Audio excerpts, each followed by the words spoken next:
ಹೊಸ ವರ್ಷಕ್ಕೆ 108 ರೂಲ್ಸ್ಗಳಿದೆ. ಹಾಗಾಗಿ ಸಿಲಿಕಾನ್ ಸಿಟಿಯಲ್ಲಿ ಪಾರ್ಟಿ ಮೋಜು ಮಸ್ತಿಯಲ್ಲಿ ಭಾಗಿಯಾಗೋರು ಈ ನಿಯಮಗಳನ್ನ ಮೀರಿ ವರ್ತನೆ ಮಾಡಿದ್ರೆ ಯಾವ ರೀತಿ ಕ್ರಮ ಕೈಗೊಳ್ಳಬಹುದು ಅಂತ ಆಲ್ರೆಡಿ ಪೊಲೀಸ್ ಇಲಾಖೆ ಎಚ್ಚರಿಕೆಯನ್ನು ಕೊಡ್ತಾ ಇದೆ. ಹಾಗಾದ್ರೆ ಏನೆಲ್ಲ ನಿಯಮಗಳಿದೆ? ನ್ಯೂ ಇಯರ್ ಸೆಲೆಬ್ರೇಷನ್ಗೆ 108 ರೂಲ್ಸ್ ಅನ್ನ ಜಾರಿ ಮಾಡಲಾಗಿದೆ. ರೂಲ್ಸ್ ಫಾಲೋ ಮಾಡದ ಪಾರ್ಟಿ ಪ್ರಿಯರಿಗೆ ಪ್ಲಾನ್ ಬಿ ಕೂಡ ಸಿದ್ಧವಾಗಿದೆ.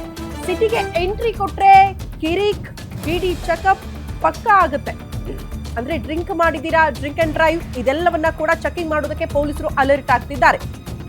ಸಿಟಿ ಔಟ್ಸ್ಕರ್ಟ್ಸ್ ನಲ್ಲಿ ಕೂಡ ಪಾರ್ಟಿ ಮಾಡಬೇಕು ಅಂತ ಪ್ಲಾನ್ ಮಾಡಿದ್ರೆ ಅಲ್ಲೂ ಕೂಡ ನೀವು ನಿಯಮಗಳನ್ನ ಪಾಲನೆ ಮಾಡಲೇಬೇಕು. ಮೀರಿದ್ರೆ ಅಲ್ಲೂ ಕೂಡ ಚೆಕಿಂಗ್ ಗಳಾಗುತ್ತೆ. ಪಾರ್ಟಿ ಆಯೋಜಕರಿಂದ ಪಾಸ್ಗಳ ವಿತರಣೆ ಆಗ್ತಾ ಇದೆ.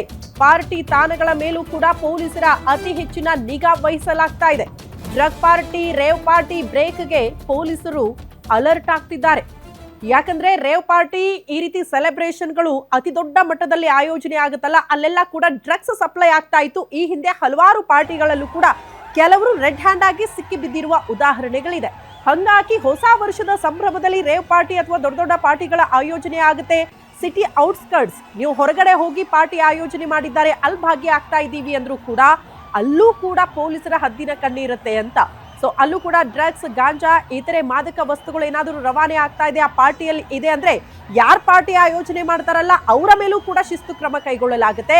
ಪಾರ್ಟಿಯಲ್ಲಿ ಭಾಗಿಯಾದವರ ಮೇಲೂ ಕೂಡ ಶಿಸ್ತು ಕ್ರಮ ಕೈಗೊಳ್ಳಲಾಗುತ್ತೆ ಅಂತ ಪೊಲೀಸ್ ಇಲಾಖೆ ಆಲ್ರೆಡಿ ಅಲರ್ಟ್ ಮಾಡ್ತಾ ಇದೆ ಜನರನ್ನ. ಹಂಗಾಗಿ ಸಿಟಿ ಒಳಗಡೆ ಇದ್ದು ಸೆಲೆಬ್ರೇಷನ್ ಭಾಗಿಯಾದ್ರೂ ಕೂಡ ನಿಯಮಗಳಿದೆ.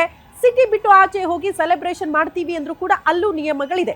ಎಲ್ಲಾ ನಿಯಮಗಳನ್ನ ಎಲ್ಲರೂ ಕೂಡ ಚಾಚು ತಪ್ಪದೆ ಪಾಲನೆ ಮಾಡಬೇಕು. ಸೆಲೆಬ್ರೇಷನ್ ನೆಪದಲ್ಲಿ ನಿಯಮಗಳನ್ನ ಮೀರೋ ಹಾಗಿಲ್ಲ.